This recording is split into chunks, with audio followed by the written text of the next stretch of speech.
പിതാവിൻ്റെയും പുത്രൻ്റെയും പരിശുദ്ധാത്മാവിൻ്റെയും നാമത്തിൽ ആമേൻ. ഈശോയിൽ സ്നേഹമുള്ള ദൈവമക്കളെ, ആത്മീയ ജീവിത വളർച്ചയുടെ ഏറ്റവും പ്രധാനപ്പെട്ട ഒരു ആശയം നമ്മൾ ദൈവത്തോട് ഒട്ടി നിൽക്കുന്നവരാവുക എന്നുള്ളതാണ്. യാക്കോബിൻ്റെ ലേഖനത്തിൽ 4-ാം അധ്യായത്തിലെ 8-ാമത്തെ തിരുവചനം ഇങ്ങനെയാണ്: ദൈവത്തോട് ചേർന്ന് നിൽക്കുക, അവിടുന്ന് നിങ്ങളോടും ചേർന്ന് നിൽക്കും. സാത്താനെ പരാജയപ്പെടുത്താനായിട്ടുള്ള ഏറ്റവും പ്രധാനപ്പെട്ട ആയുധം ദൈവത്തോട് ചേർന്നിരിക്കുക എന്നുള്ളതാണ്. ഇത് അടിസ്ഥാനപരമായി ആത്മാവിൽ സംഭവിക്കുന്ന ഒരു കാര്യമാണ്. ദൈവത്തോട് ചേർന്നിരിക്കുന്ന അനുഭവം, ദൈവത്തോട് ചേർന്നിരിക്കുക എന്നുള്ള ആത്മീയമായിട്ടുള്ള ഒരു അനുഭവമാണെങ്കിലും ഒരു സംഭവമാണെങ്കിലും അതിന് മാനസികമായൊരു തലവും കൂടിയുണ്ട്. മനസ്സുകൊണ്ടും നമ്മൾ ദൈവത്തോട് ചേർന്നിരിക്കണം എന്ന് പറഞ്ഞാൽ, മനസ്സിനെ നമ്മൾ എവിടെ കൊണ്ടുപോയി വെച്ചിരിക്കുന്നു എന്നുള്ളത് പഠന വിധേയമാക്കണം, ചിന്താവിഷയമാക്കണം, ധ്യാന വിഷയമാക്കണം. റോമാ ലേഖനത്തിൻ്റെ 8-ാം അധ്യായത്തിൻ്റെ 5-ാം തിരുവചനത്തിൽ നമ്മൾ ഇങ്ങനെ വായിക്കുന്നു: ജഡികമായി ജീവിക്കുന്നവർ ജഡിക കാര്യങ്ങളിൽ മനസ്സ് വയ്ക്കുന്നു. റോമ 8:5. ജഡികമായി ജീവിക്കുന്നവർ ജഡിക കാര്യങ്ങളിൽ മനസ്സ് വയ്ക്കുന്നു, ആത്മീയമായി ജീവിക്കുന്നവരാകട്ടെ ആത്മീയ കാര്യങ്ങളിൽ മനസ്സ് വയ്ക്കുന്നു. എന്നിട്ട് പൗലോസ്ലീഹ വീണ്ടും പരിശുദ്ധാത്മാവിനാൽ പ്രചോദിതനായി എഴുതുകയാണ്: ജഡികാഭിലാഷങ്ങൾ മരണത്തിലേക്ക് നയിക്കുന്നു, ആത്മീയ അഭിലാഷങ്ങൾ ജീവനിലേക്കും. ജഡിക താല്പര്യങ്ങളിൽ മുഴുകിയിരിക്കുന്ന മനസ്സ് ദൈവത്തിൻ്റെ ശത്രുവാണ്. അത് ദൈവത്തിൻ്റെ നിയമത്തിന് കീഴ്പ്പെടുന്നില്ല, കീഴ്പ്പെടാൻ അതിന് സാധിക്കുകയുമില്ല. ജഡിക പ്രവണതകൾ അനുസരിച്ച് ജീവിക്കുന്നവർക്ക് ദൈവത്തെ പ്രസാദിപ്പിക്കുക സാധ്യമല്ല. റോമാ ലേഖനത്തിൻ്റെ 8-ാം അധ്യായത്തിൽ 5 മുതൽ 8 വരെയുള്ള ഈ തിരുവചനങ്ങൾ ഒരു വലിയ സത്യം നമ്മളെ പഠിപ്പിക്കുകയാണ്. നമ്മുടെ കർത്താവിനോട് ഒട്ടി നിൽക്കുന്ന ആത്മീയ ജീവിതം. ഹെസക്കിയെ കുറിച്ച് രാജാക്കന്മാരുടെ 2-ാം പുസ്തകം 18-ാം അധ്യായത്തിൻ്റെ 5, 6, 7 തിരുവചനങ്ങളിൽ പറഞ്ഞതിൽ ഒരു സന്ദേശമാണ്: ഹെസക്കിയ രാജാവ് കർത്താവിനോട് ഒട്ടി നിന്നു. ഈ ആത്മീയ വളർച്ചയിൽ കർത്താവിനോട് ഒട്ടി നിൽക്കുക എന്നുള്ളതാണ് ഏറ്റവും പ്രധാനപ്പെട്ട കാര്യം. ആത്മാവിൻ്റെ തമ്പുരാനുമായിട്ടുള്ള ഒട്ടിച്ചേരലിന് അനിവാര്യമായിരിക്കുന്ന മനസ്സിൻ്റെ ഒട്ടിച്ചേരൽ വളരെ പ്രധാനപ്പെട്ടതാണ്. ആത്മീയ കാര്യങ്ങളിൽ മനസ്സ് വയ്ക്കുക. ഉദാഹരണം പറഞ്ഞു കഴിഞ്ഞാൽ, ഒരു ഗാനമേളയ്ക്ക് പാട്ടുപാടാൻ വേണ്ടി പോയ ഒരു പെൺകുട്ടി, വളരെയേറെ ആത്മീയ ജീവിതം നയിച്ചിരുന്ന ആള്, കോൺവെൻറ്റിൽ പോസ്റ്റ് ഗ്രാജുവേഷൻ കഴിഞ്ഞ് മാസ്റ്റർ ഡിഗ്രി പൂർത്തിയാക്കി കഴിഞ്ഞിട്ട് ചേരാൻ തീരുമാനമെടുത്തിരുന്ന പെൺകുട്ടി ഡിഗ്രി പഠിച്ചുകൊണ്ടിരിക്കുമ്പോൾ അധ്യാപകരുടെയും പ്രത്യേകിച്ച് സിസ്റ്റേഴ്സിൻ്റെയും സഹപാഠികളുടെയും നിർബന്ധത്തിന് വഴങ്ങി ഒരു ഗാനമേളയിൽ പാടാനായിട്ട് പോയി. ഈ പെൺകുട്ടിയുടെ പാട്ട് കേട്ടപ്പോൾ അതിൽ ഉണ്ടായിരുന്ന ചില VIPs ആണ് ഇവളെ അതിലേക്ക് വിളിച്ചത്. അധികാരികൾ ആവശ്യപ്പെട്ടു, വീട്ടുകാരും സപ്പോർട്ട് ചെയ്തു. ഈ സഹോദരി ഒരു തവണ പോയി, 2 തവണയായി, 3 തവണയായി. ഏതാണ്ട് 6 മാസം കൊണ്ട് 10-12 സ്റ്റേജുകളിൽ പാട്ട് പാടാൻ അവസരം കിട്ടി. മധുരമായി പാടും, വളരെയേറെ അഭിഷേകമുള്ള ഒരു ഗായികയാണ് ഈ പെൺകുട്ടി. പക്ഷേ ക്രമേണ സിനിമാ പാട്ടുകൾ പാടി പാടി ആത്മീയ ഗീതങ്ങൾ പാടുമ്പോഴുള്ള അഭിഷേകം കുറഞ്ഞു വരുന്നതായി അവൾക്ക് തോന്നി. ഏതാണ്ട് 1 വർഷം കഴിഞ്ഞപ്പോഴേക്ക് കോൺവെന്റ് ചേരാനുള്ള തീരുമാനമായി നടന്നിരുന്ന ദൃഢനിശ്ചയമുണ്ടായിരുന്ന ഈ പെൺകുട്ടി സിനിമാ പാട്ടുകളോട് കൂടുതൽ ആകർഷണം തോന്നി. ക്രമേണ ആത്മീയ ഗീതങ്ങളൊക്കെ പാടുന്നത് നിർത്തി. നേരത്തെ എപ്പോഴും ഏതെങ്കിലും ഭക്തിഗീതങ്ങളോ ഏതെങ്കിലും ഭക്തപ്രകരണങ്ങളോ അല്ലെങ്കിൽ ഒരു പ്രാർത്ഥനാ പ്രകരണങ്ങളൊക്കെ ചൊല്ലിക്കൊണ്ട് പാടിക്കൊണ്ട് നടന്നിരുന്ന പെൺകുട്ടി എപ്പോഴും മനസ്സിൽ ഇങ്ങനെയുള്ള ഈ സിനിമാ പാട്ടുകൾ തന്നെ പാടി കൊണ്ട് നടക്കുന്നൊരവസ്ഥ വന്നു. അങ്ങനെ ഇരിക്കെ ആ പഠിച്ചുകൊണ്ടിരിക്കുന്ന കോളേജിൽ ഒരു വാർഷിക ധ്യാനം നടക്കുകയാണ്. അതിലൊരു ദിവസം ഒരു ടോക്ക് കൊടുക്കാൻ എന്നെ അവർ വിളിച്ചിട്ടുണ്ടായിരുന്നു. അപ്പോൾ എൻ്റെ ജീവിതത്തിൽ ഒരു അനുഭവം ഞാൻ അവിടെ പങ്കുവെച്ചു. അതായത്, ഞാനൊരു ദിവസം ക്ലാസ്സിൽ പോകുന്നതിന് മുമ്പ് TV ഓൺ ചെയ്ത് ന്യൂസ് കേൾക്കാനായിട്ടൊന്ന് ശ്രമിച്ചു. ഒരു അരമണിക്കൂർ മുമ്പാണത്. അരമണിക്കൂർ പ്രാർത്ഥനയ്ക്ക് എൻ്റെ മുമ്പിലുണ്ട്. എങ്കിലും ഞാനത് ന്യൂസ് കേട്ടേക്കാം, കാരണം പ്രധാനപ്പെട്ട ഒരു വാർത്ത കേൾക്കാനുണ്ടായിരുന്നു അന്ന്. പക്ഷേ ഞാൻ ഉദ്ദേശിച്ച ന്യൂസ് അവിടെ കഴിഞ്ഞുപോയി, പ്രധാനപ്പെട്ട വാർത്ത കേൾക്കാൻ പറ്റില്ല. അപ്പം ഞാൻ അടുത്ത ചാനലിലേക്ക് ഇങ്ങനെ മാറിക്കൊണ്ടിരിക്കുമ്പോൾ ഒരു സിനിമാ പാട്ടിൻ്റെ ഈരടികൾ, വളരെ പ്രശസ്തയായ ഗായിക പാടിയ ഒരു ഈരടികൾ ഇങ്ങനെ കേൾക്കുക. അത് ക്രൈസ്തവ ഭക്തിഗാനമല്ല, അതേസമയം മറ്റൊരു മതത്തിൻ്റെ ഒരു പാട്ടായിട്ടാണ് അവതരിപ്പിച്ചിരിക്കുന്നത്. ഞാനതൊക്കെ കേട്ട് ഒരു വരി കേട്ടതേ ഉള്ളൂ. പക്ഷേ ഞാൻ പോകുന്ന വഴിക്കൊക്കെ, സ്റ്റേജിലേക്ക് പോകുന്ന വഴിക്കൊക്കെ ഇതെൻ്റെ ചെവികളിൽ മുഴക്കിക്കൊണ്ടിരിക്കുന്നു. ഞാൻ സ്റ്റേജിൽ ചെന്നു നിന്നു. ഞാൻ എല്ലാവരോടും കണ്ണടച്ച് കൈകൂപ്പി നിൽക്കാൻ പറയുന്നു. മൗനമായി ദൈവകൃപയ്ക്ക് വേണ്ടി ദാഹിച്ചു നിൽക്കുന്നു. എൻ്റെ ചെവികളിൽ മുഴങ്ങുന്നത് ആ ഗാനമാണ്. എൻ്റെ ഏകാഗ്രതയ്ക്ക് അത് ഭംഗം വരുത്തി. എൻ്റെ അഭിഷേകം അത് ബ്ലോക്ക് ചെയ്തൊന്നും ഞാനിപ്പം പറയുന്നില്ല. മനഃപൂർവ്വം ഞാൻ അങ്ങനെ ഒരു പല വിചാരത്തിലേക്ക് പോയില്ലെങ്കിലും എൻ്റെ മനസ്സ് അങ്ങോട്ട് തിരിയാൻ തുടങ്ങി. അന്നത്തെ ആ ശുശ്രൂഷയുടെ 3-4 മണിക്കൂറിനുള്ളിൽ 8-10 തവണയെങ്കിലും ഇതിങ്ങനെ മുഴങ്ങുന്നത് എനിക്ക് കേൾക്കാം. കാരണം നമ്മുടെ ഇന്ദ്രിയങ്ങളിലൂടെ അകത്ത് പ്രവേശിക്കുന്നത് അങ്ങനെ പെട്ടെന്ന് മാഞ്ഞു പോവില്ല. എൻ്റെ ചെവിയിലൂടെ ഞാൻ കേട്ടത് എൻ്റെ ഉള്ളിൽ ഇങ്ങനെ നിറഞ്ഞു നിൽക്കുക. നമ്മുടെ മനസ്സ് ശേഖരിക്കുന്നത് നമ്മൾ ഈ ഇന്ദ്രിയങ്ങളിലൂടെ ഉള്ളിൽ കിട്ടുന്ന കാര്യങ്ങളെ ശേഖരിച്ചു വെക്കുന്നത്. അപ്പോൾ എന്തു ചെയ്യണം? നമ്മുടെ മനസ്സിനെ ആത്മാവിലേക്ക് തിരിച്ചു നിർത്തുക, ആത്മീയ കാര്യങ്ങളിൽ മനസ്സ് വയ്ക്കുക. അപ്പം ഞാൻ ഈ അനുഭവം അന്ന് അവിടുത്തെ ആ ക്ലാസ്സിൻ്റെ അവസരത്തിൽ പറഞ്ഞതുകൊണ്ട് ഈ സഹോദരി സിസ്റ്ററോട് പറഞ്ഞു, എനിക്ക് അച്ഛൻ്റെ അടുത്തുനിന്ന് പോകണം. അങ്ങനെ അവിടുത്തെ പ്രധാനപ്പെട്ട ആത്മീയ ശുശ്രൂഷകയായ സിസ്റ്ററേയും കൂട്ടിക്കൊണ്ട് ഈ സഹോദരി എൻ്റെ അടുത്ത് വന്നു. എന്നോട് കാര്യമൊക്കെ പറഞ്ഞു. ഞാൻ പറഞ്ഞു, സിനിമാ പാട്ട് പാടുന്ന ഗാനമേളയ്ക്ക് പോയി എന്നുള്ള അതിൽ തന്നെ തെറ്റൊന്നുമല്ല, പാപമൊന്നുമല്ല. പക്ഷേ നമ്മുടെ ലക്ഷ്യം എന്താണെന്ന് എപ്പോഴും മനസ്സിൽ ഉറപ്പിക്കുക. സഹോദരി ഇപ്പോൾ ഈ കോളേജിൽ പഠിക്കുന്ന കാലത്ത് അങ്ങനെയുള്ള പാട്ടുകൾ പാടുമ്പോഴും തെറിപ്പാട്ടുകളോ മ്ലേച്ഛമായിട്ടുള്ള അർത്ഥം വരുന്നതോ ദ്വയാർത്ഥ പ്രയോഗങ്ങളുള്ള പാട്ടുകളോ പാടില്ല എന്ന് ഉറപ്പിക്കണം. കാരണം സിനിമാ ലോകത്താണെങ്കിലും കലാമേഖലയിലാണെങ്കിലും പലയിടത്തും ഇങ്ങനെയുള്ള ദ്വയാർത്ഥ പ്രയോഗങ്ങളും മ്ലേച്ഛമായ അർത്ഥമുള്ള അല്ലെങ്കിൽ മോശമായിട്ടുള്ള വികാരങ്ങൾ ഉണർത്തുന്ന ചില പ്രത്യേകമായ പദപ്രയോഗങ്ങളൊക്കെയുള്ള പാട്ടുകളും ഡാൻസുകളൊക്കെ വന്നെന്ന് വരാം. അത് ദൈവമക്കൾ ഉപേക്ഷിക്കേണ്ടത് തന്നെയാണ്. ഇതൊക്കെ ഞാൻ പറഞ്ഞിട്ട് ഞാൻ ആ മകളോട് പറഞ്ഞു, ഇനി ചെയ്യേണ്ടത് ഇപ്പോൾ ചെയ്തുകൊണ്ടിരിക്കുന്ന ഈ കാര്യങ്ങൾ ദൈവികമല്ലാത്തതുണ്ടെങ്കിൽ അത് തിരിച്ചറിഞ്ഞ് തിരുത്തണം. അല്ലാത്തത് തുടരുന്നത് തെറ്റില്ല. കോളേജിൽ പഠിക്കുന്ന കാലത്ത് ഗാനമേളയ്ക്ക് പാടി എന്നുള്ളതുകൊണ്ട് ആരുടെ ആത്മാവ് നശിക്കണമെന്നില്ല, ആത്മീയ വളർച്ച മുരടിച്ചു പോകണമെന്നില്ല. പക്ഷേ ചെയ്യേണ്ടത് ചെയ്യുന്നുണ്ടോ? അപ്പോൾ എന്നോട് ചോദിച്ചു, എന്താ അച്ഛൻ അർത്ഥമാക്കിയത്? ഞാൻ ചോദിച്ചു, സഹോദരി ബൈബിൾ വായിക്കുന്നുണ്ടോ?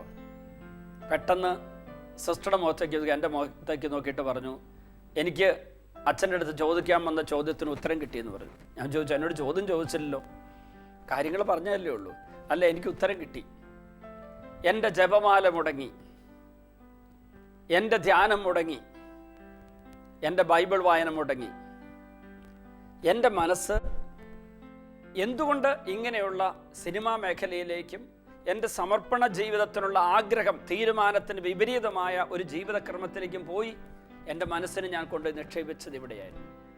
പ്രിയപ്പെട്ടവരെ, ലോകത്തിൽ അല്ലെങ്കിൽ സന്യാസ പൗരോഹിത്യ ജീവിതം നയിക്കാതെ കുടുംബജീവിതം നയിക്കുന്നവരും ഇതുപോലുള്ള കലാമേഖലകളിലൊക്കെ പ്രവർത്തിക്കുന്നവരും പാട്ടുകാരും അല്ലെങ്കിൽ മിമിക്രി ആർട്ടിസ്റ്റ് ആയിരിക്കാം, അല്ലെങ്കിൽ അഭിനേതാക്കളായിരിക്കാം, അവരെല്ലാവരും അവരവരുടെ മേഖലയിൽ തന്നെ വ്യാപരിക്കുമ്പോൾ പോലും ഏതൊക്കെ മേഖല ദൈവികം ഏതൊക്കെ അല്ല എന്നൊന്നും ഇവിടെ വിധിക്കാൻ ഞാൻ ആളല്ല.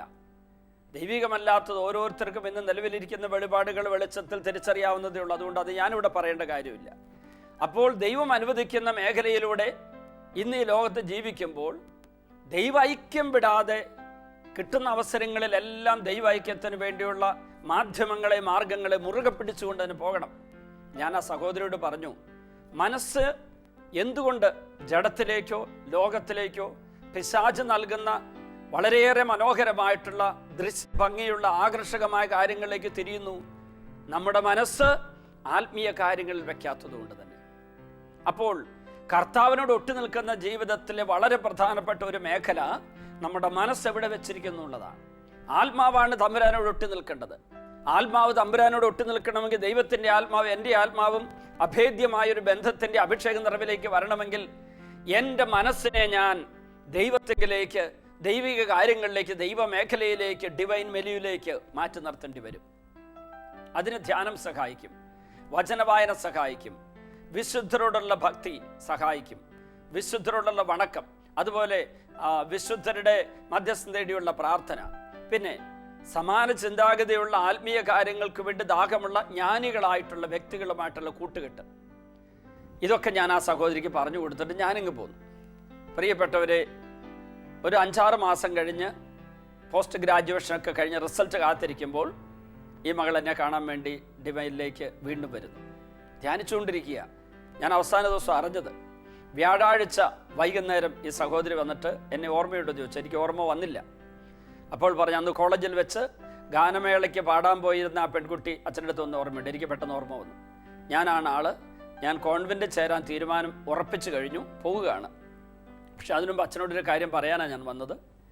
അന്ന് എനിക്ക് എൻ്റെ സന്യാസ ജീവിതത്തിലുള്ള വിളി എനിക്ക് ഉണ്ടെന്ന് എനിക്ക് ഉറപ്പുണ്ടായിരുന്ന ആള് എൻ്റെ ഇത്രയും കാലത്തെ ജീവിതത്തിനിടയ്ക്ക് ഞാൻ അനുഭവിക്കാത്ത വിധത്തിൽ ലോക ജീവിതത്തിനു വേണ്ടി, കുടുംബജീവിതത്തിനു വേണ്ടിയുള്ള വലിയ ദാഹം എൻ്റെ ഉള്ളിൽ അങ്ങൊന്ന് കയറി. അതിനനുസരിച്ചുള്ള ജഡിക പ്രവണതകളിൽ എനിക്ക് വർദ്ധിച്ചു വന്നു. എനിക്ക് ഒരു കന്യാവ്രത ജീവിതം, ബ്രഹ്മചര്യ ജീവിതം, സമർപ്പണ ജീവിതം, അനുസരണത്തിലുള്ള ജീവിതം, കൂട്ടായ്മ ജീവിതം സാധ്യമല്ലെന്ന് എന്നോട് ഞാൻ തന്നെ പറയുന്നൊരവസ്ഥ വന്നിരുന്നു അന്ന് അച്ഛൻ കോളേജിൽ വന്നപ്പോൾ. ഞാൻ പിന്നീട് അച്ഛൻ പറഞ്ഞതുപോലെ വിശുദ്ധരുടെ ജീവചരിത്രം വായിച്ച്, ബൈബിള് വായിച്ച്, ഭക്തിഗാനങ്ങൾ കൂടുതൽ കേട്ട്, ഞാൻ എൻ്റെ പെട്ടെന്നാരും നോട്ട് ചെയ്യുന്ന വിധത്തിൽ ഞാൻ ഈ ലോകത്തിലെ മറ്റു കാര്യങ്ങളൊന്നും ഉപേക്ഷിച്ചില്ല. എന്നാൽ ആത്മീയ ജീവിതം ഒട്ടും ഞാൻ കുറവ് വരുത്താൻ ചെയ്തപ്പോൾ ചില മേഖലകളിൽ എന്നോട് അരുതാത്ത കാര്യങ്ങൾ പാടാനോ അല്ലെങ്കിൽ അരുതാത്ത കാര്യങ്ങൾക്ക് വേണ്ടി പലരും ആവശ്യപ്പെട്ടപ്പോഴും നോ എന്ന് പറയാനുള്ള ആത്മധൈര്യം എനിക്ക് കിട്ടി. അതിനു മുമ്പ് എൻ്റെ മനസ്സ് പെട്ടെന്ന് വീക്കാകുമായിരുന്നു. ചിലരുടെ പ്രത്യേകമായ എന്നോടുള്ള അടുപ്പങ്ങളും താല്പര്യങ്ങളും അവരത് പ്രകടിപ്പിച്ചുകൊണ്ട് വരുമ്പോൾ അവരോട് നോ പറയാനുള്ള ധാർമ്മിക ശക്തി, മോറൽ പവർ എനിക്ക് കുറവുണ്ടായിരുന്നു. അവരെൻ്റെ അടുക്കൽ പ്രലോഭനമായി വരുമ്പോഴേക്ക് ഞാൻ ഒരിക്കലും വീണുപോയില്ലെങ്കിലും എൻ്റെ മനസ്സുകൊണ്ടെങ്കിലും ഞാനിലേക്ക് ചാഞ്ഞു തുടങ്ങിയിരുന്നു. ഞാൻ എൻ്റെ ആത്മാവിൽ കറ വീഴുന്ന ഒരു പാപം പോലും ചെയ്തില്ലെങ്കിലും ആത്മാവിനെ സാത്താൻ ഏൽപ്പിച്ചു കൊടുക്കുന്ന മഹാദുരന്തത്തിൽ പെടുന്ന വിധത്തിലുള്ള ഈ തിന്മയിലേക്കുള്ള ചായ്ച്ചലുകൾ എന്നിലേക്കുണ്ടായി. പ്രിയപ്പെട്ടവരെ, ഈ ലോകത്ത് ജീവിക്കുന്ന എല്ലാവർക്കും ഇതുപോലുള്ള അനുഭവങ്ങളുണ്ട്. സമർപ്പണ ജീവിതം നയിക്കുന്ന എന്നെ പോലെയുള്ളവർക്കും വൈദികര സിസ്റ്റേഴ്സ് തുടങ്ങി എല്ലാവർക്കും ഈ പ്രലോഭനങ്ങൾ ഉണ്ടായി എന്ന് വരാം. ദൈവികമല്ലാത്ത മേഖലകൾ മധുരമായി, മനോഹരമായി നമ്മുടെ മുമ്പിൽ ഇങ്ങനെ വിരിഞ്ഞു വരുമ്പോൾ, അങ്ങോട്ടുള്ള ആകർഷണം ഉണ്ടാകുമ്പോൾ നമ്മുടെ മനസ്സ് എങ്ങോട്ട് വെച്ചിരിക്കുന്നു, എങ്ങോട്ട് തിരിച്ചു വെച്ചിരിക്കുന്നു അനുസരിച്ചിരിക്കും അവിടെ വിജയത്തിൻ്റെ അടിസ്ഥാനം. ഞാൻ മനസ്സിനെ തമ്പുരാനിലേക്ക് അങ്ങ് ചേർത്ത് വെക്കണം. വീണ്ടും ഞാൻ പറയട്ടെ, ആത്മാവിലാണ് നമ്മൾ ദൈവമായിട്ട് ഒട്ടിച്ചേരേണ്ടത്, ഒട്ടി നിൽക്കേണ്ടത്. ആത്മാവിൽ ദൈവവുമായി ഒട്ടി നിൽക്കുന്ന വ്യക്തികളുടെ മനസ്സ് ദൈവത്തിൻ്റെ മനസ്സോട് ചേർത്ത് വെക്കണം. അങ്ങനെ വരുമ്പോഴാണ് ആത്മീയ കാര്യങ്ങളിൽ നമുക്ക് താല്പര്യമുണ്ടാവുക. അല്ലെങ്കിൽ നമുക്കൊരിക്കലും ഇത് ചെയ്യാൻ പറ്റില്ല. ഞാൻ ഇന്നലെ വൈകുന്നേരം 5 മണി മുതൽ രാത്രി 10 മണി വരെയുള്ള ശുശ്രൂഷ 5 മണിക്കൂർ, ഒരു 2 ബ്രേക്ക് ഇടയ്ക്ക് 5-8 മിനിറ്റ് വെച്ച് 2 തവണ ബ്രേക്ക് എടുത്തു. 5 മണിക്കൂർ നേരമുള്ള ശുശ്രൂഷ കഴിഞ്ഞ് മുഴുവൻ നേരം നിൽക്കുന്നു, പാടുന്നു, പ്രസംഗിക്കുന്നു, കുർബാന അർപ്പിക്കുന്നു. അതൊക്കെ കഴിഞ്ഞ് ഞാൻ എൻ്റെ മുറി വന്നപ്പോൾ ആ ധ്യാനത്തിൽ പങ്കെടുത്ത അച്ഛൻ ചോദിച്ചു, അച്ഛൻ എങ്ങനെയാണ് ഈ 5 മണിക്കൂർ ഇങ്ങനെ ഇത്രയോ ഒച്ചയും പാട്ടും പാടി പ്രസംഗിച്ച് നിൽക്കുക?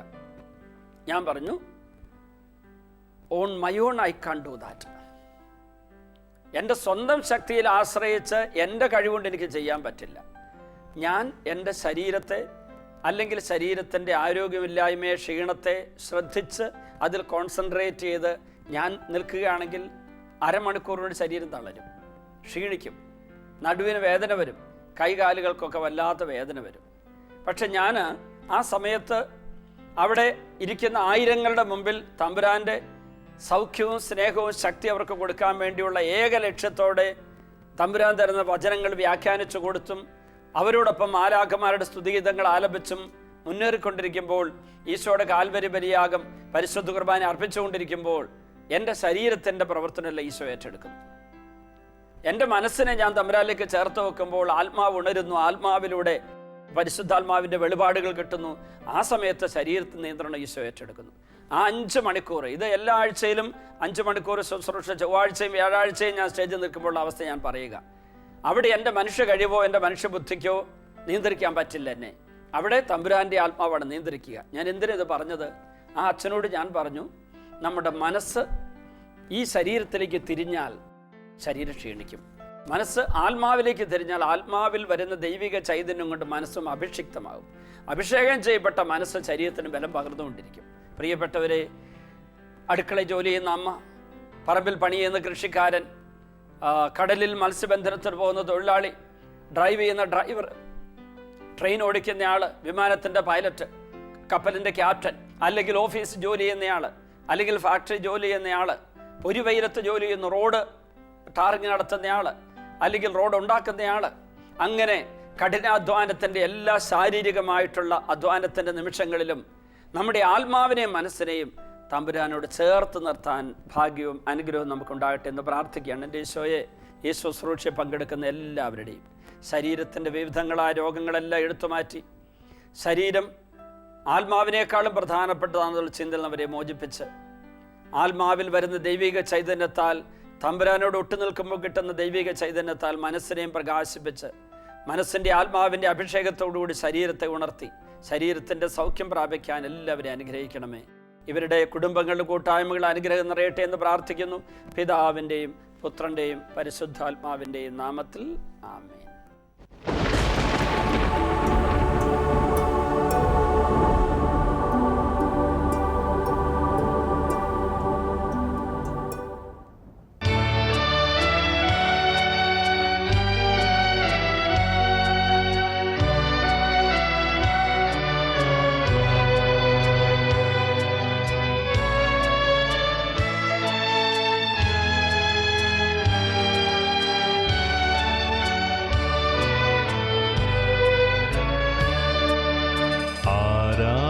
ആരാധനയുടെ നിമിഷങ്ങളിൽ ആത്മനാഥനെ കാണുവാൻ ആരാധകരിവർ കാത്തിരിപ്പു.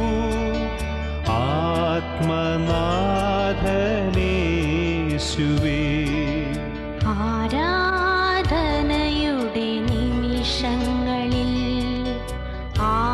ആത്മനാഥനെ കാണുവാൻ ആരാധകരിവർ കാത്തിരിപ്പു.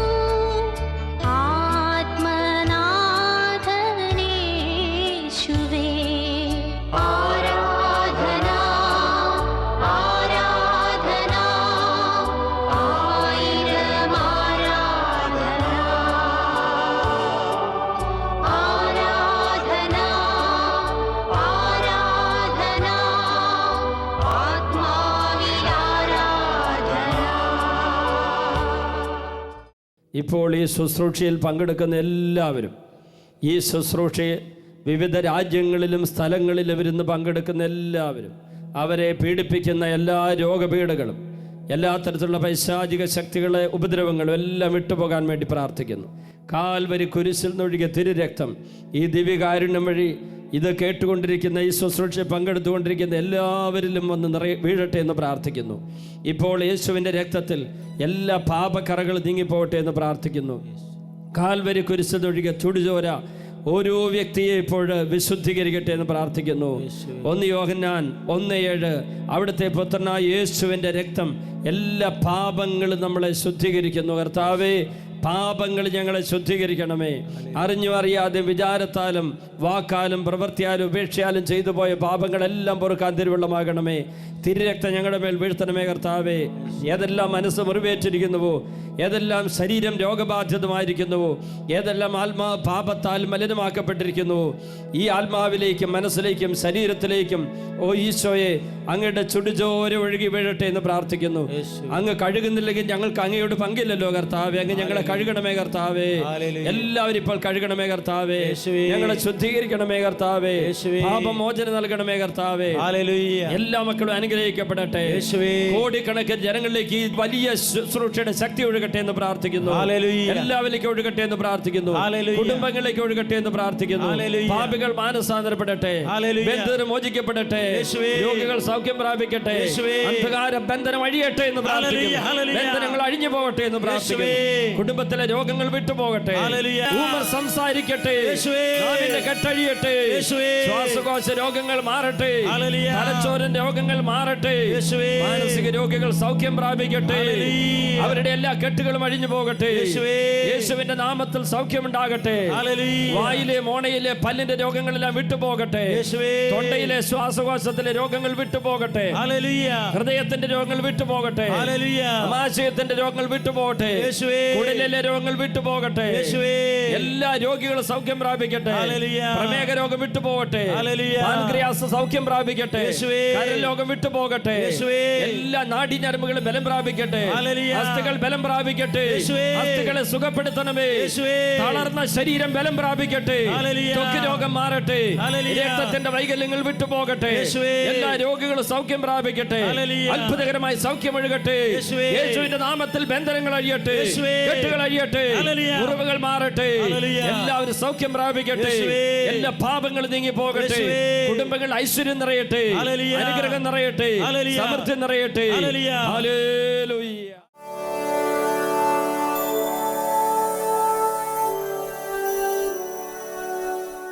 രണ്ട് തവണ കർത്താവ് ഒരു സന്ദേശം നൽകിയത് ഞാൻ നിങ്ങളോട് വിളിച്ചു പറഞ്ഞല്ലോ. അപകട ഫലമായി കാൽമുട്ടിന് പരിക്ക് പറ്റി, കാൽപാദത്തിന് വേദനയുണ്ട്, കൈയുടെ വേദനയും പറഞ്ഞിരുന്നു. ഈ നിൽക്കുന്ന ആൻ്റണി CRPF ജോലി ചെയ്തിട്ടാണല്ലേ അവിടെ. അപ്പോൾ തിരുവനന്തപുരത്താണ് ജോലി ചെയ്തത്, സെൻട്രൽ റിസർവ് പോലീസ് ഫോഴ്സിൽ. അദ്ദേഹം 20 അടി ഉയരത്തിൽ നിന്ന് 2000 ആണ്ടിൽ അല്ലേ, 2000 ആണ്ടിൽ എന്ന് പറഞ്ഞാൽ 14 വർഷങ്ങൾക്ക് മുമ്പ് താഴേക്ക് വീണ് കാൽമുട്ട് ഇടിച്ചാണ് വീണത്. കാലിന് പൊട്ടൽ വന്നു. കാലിന് പ്ലാസ്റ്റർ ഇട്ടിരുന്നു. കാൽപാദത്തിനും അതുപോലെ ഈ കാൽമുട്ടിനും കൈക്കും വേദനയുണ്ട്. മാത്രമല്ല ഇവിടെ ഒരു അസ്ഥി പൊട്ടിയിട്ട് ഈ വിരൽ മടക്കാൻ പറ്റില്ലായിരുന്നു. ഇപ്പോൾ അദ്ദേഹം തന്നെ രോഗശാന്തി പറയുകയാണ്. പറഞ്ഞ കാര്യമൊക്കെ ഒന്നും കൂടി പേരൊക്കെ പറഞ്ഞ് പരിചയപ്പെടുത്തി സാക്ഷ്യപ്പെടുത്തുകയാണ്. എൻ്റെ പേര് PL ആൻ്റണി, സൗദി കൊച്ചിയിൽ നിന്നാണ്. ഞാൻ CRPFിലായിരുന്നു ട്രിവാൻഡ്രത്ത്. ഞങ്ങൾക്ക് എല്ലാ വർഷവും ഫിസിക്കൽ ടെസ്റ്റ് ഉണ്ട്. അപ്പോൾ ഒരു 20 അടി പൊക്കത്തിൽ നിന്ന് ഇങ്ങനെ ഒപ്റ്റിക്കൽ നടന്നപ്പോൾ ഞാൻ കയ്യിൽ നിന്ന് സ്ലിപ്പായി തൂക്കുമായിട്ട് മുട്ടടിച്ച് താഴെ വീണു. മുട്ടിൻ്റെ ഈ ഭാഗം ചിരട്ട പൊട്ടിയെന്ന് പറഞ്ഞു. അവിടെ കാലിൽ ഞങ്ങളുടെ ഹോസ്പിറ്റലിൽ കൊണ്ടുപോയി ബ്ലാസ്റ്റർ ഇട്ടു. കൈയുടെ ഈ എല്ല് പൊട്ടിയിരുന്നു വിരലിൻ്റെ. അത് കുറച്ച് ട്രീറ്റ്മെൻറ്റൊക്കെ ചെയ്തപ്പം പോയിരുന്നു. എങ്കിലും എനിക്ക് ബാത്റൂമിൽ പോകാനോ ഇപ്പോൾ ഇവിടെ 4ാം നിലയിലൊക്കെ കയറുമ്പം കാല് മടക്കാൻ പറ്റില്ലായിരുന്നു. കാല് മടക്കാൻ പറ്റില്ലായിരുന്നു. കാലിന്റെ പാദത്തിന് വേദനയുണ്ടായിരുന്നു. പാദത്തിന് ഈ എല്ലിന് ഇവിടെ വരെ വേദനയായിരുന്നു. ഈ 14 വർഷമായിട്ട് 14 വർഷം കൊണ്ട് ഇതായിരുന്നു വേദനയുണ്ട്. മുട്ടിനും വേദനയുണ്ടായിരുന്നു. ഈ കൈയുടെ ഇവിടെ ഒടിഞ്ഞിട്ട് ഈ വിരൽ മടക്കാൻ പറ്റുന്നില്ല. ഇപ്പൊ ഇതിങ്ങനെ മടക്കാൻ ചെയ്യാം. ഒരു കുഴപ്പമില്ല. പൂർണ്ണമായി വേദന മുട്ട് മടക്കിക്കേ. ഹല്ലേലൂയ. അപ്പൊ ഈ 14 വർഷമായിട്ട് ഇങ്ങനെ മുട്ട് മടക്കാൻ പറ്റില്ല. മുട്ട് മടക്കിയ ബാത്റൂമിലൊക്കെ ഇരിക്കുമ്പോൾ ഭയങ്കര വേദനയായിരുന്നു. കൈ ഇങ്ങനെ ബാത്റൂമിൽ പിടിച്ചിട്ട് വേണം കാല് മടക്കി. വേദനയായിരുന്നു. ഇപ്പൊ ഇവിടെ ലഗേജൊക്കെ പുറത്തിൽ പോകുമ്പോഴും ഭയങ്കര വേദനയായിരുന്നു. ഞാൻ ആദ്യം വിളിച്ച് പറഞ്ഞപ്പോൾ രോഗശാന്തി അനുഭവപ്പെട്ടിരുന്നു. അനുഭവപ്പെട്ടെങ്കിൽ ഞാൻ പിന്നെ കാര്യം ഒന്നോടെ ഇങ്ങനെയൊക്കെ നോക്കി. രണ്ടാമത് വിളിച്ച കാരണം എന്താ? താമസിക്കുമ്പോൾ ഞാൻ ഒന്നോടെ ഒന്ന് ഉറപ്പാക്കാൻ വേണ്ടി. ഒരു വേദനയില്ല. ആരാണ് ആന്റിനെ സുഖപ്പെടുത്തിയത്? എന്റെ യേശുവാണ്. കൈയടിച്ച് ഈശോയ്ക്ക് നന്ദി പറയാം. Hallelujah. Praise the Lord. Hallelujah. ഇപ്പം നമ്മൾ വചനം കേട്ടുകൊണ്ടിരുന്ന സമയത്ത് തന്നെ കർത്താവ് സൗഖ്യം നൽകുകയായിരുന്നു. ജ്ഞാനം 16:12 വചനമുണ്ട്. മരുന്നോ ലേപന ഔഷധമോ അല്ല, എല്ലാവരെയും സുഖപ്പെടുത്തുന്ന അവിടുത്തെ വചനമാണല്ലോ അവരെ സുഖപ്പെടുത്തിയത്. സങ്കീർത്തൻ 107:19-20 നമ്മൾ വായിക്കുന്നു. കഷ്ടതയിൽ അവർ കർത്താവിനോട് നിലവിളിച്ചപേക്ഷിച്ചു. അവിടുന്ന് വചനമയച്ചവരെ സുഖപ്പെടുത്തി എല്ലാ വിനാശങ്ങളിൽ നിന്ന് വിടുവിച്ചു. ഇപ്പോൾ ഞാനിവിടെ വചനം പ്രസംഗിച്ചുകൊണ്ടിരിക്കുന്നു, നിങ്ങൾ കേട്ടുകൊണ്ടിരിക്കുന്നു.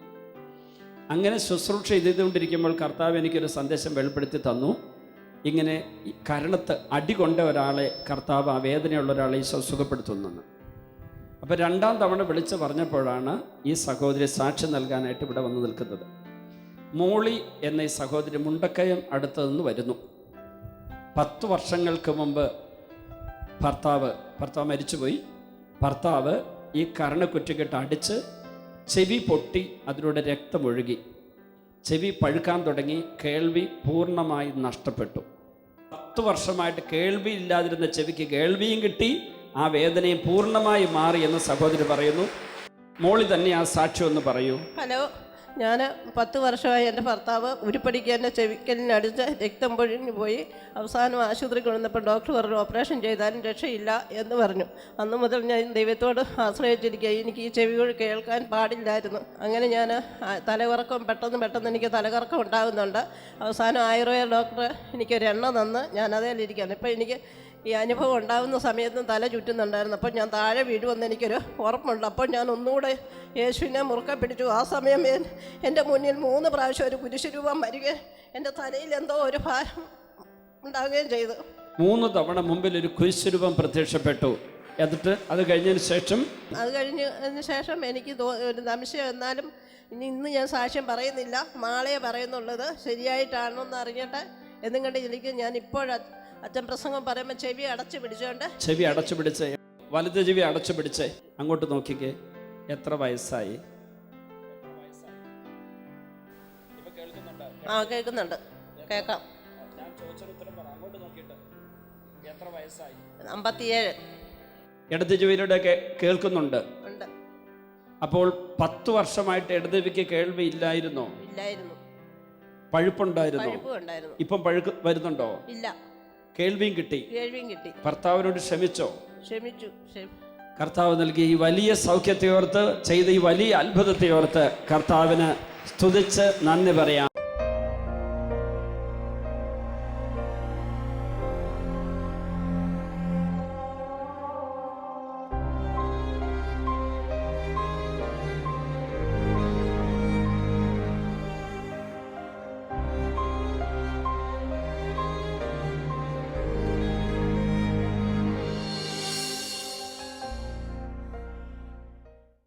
വിശദ വിവരങ്ങൾക്ക് director, divine vision, divine retreat centre, Muringoor, Chalakudy 680316, Kerala, south India. Telephone 0091 480 270 8098, 0091 480 270 2613. Fax 0091 480 270 8097. Email mail.divinetv@gmail.com. Website www.drcm.org.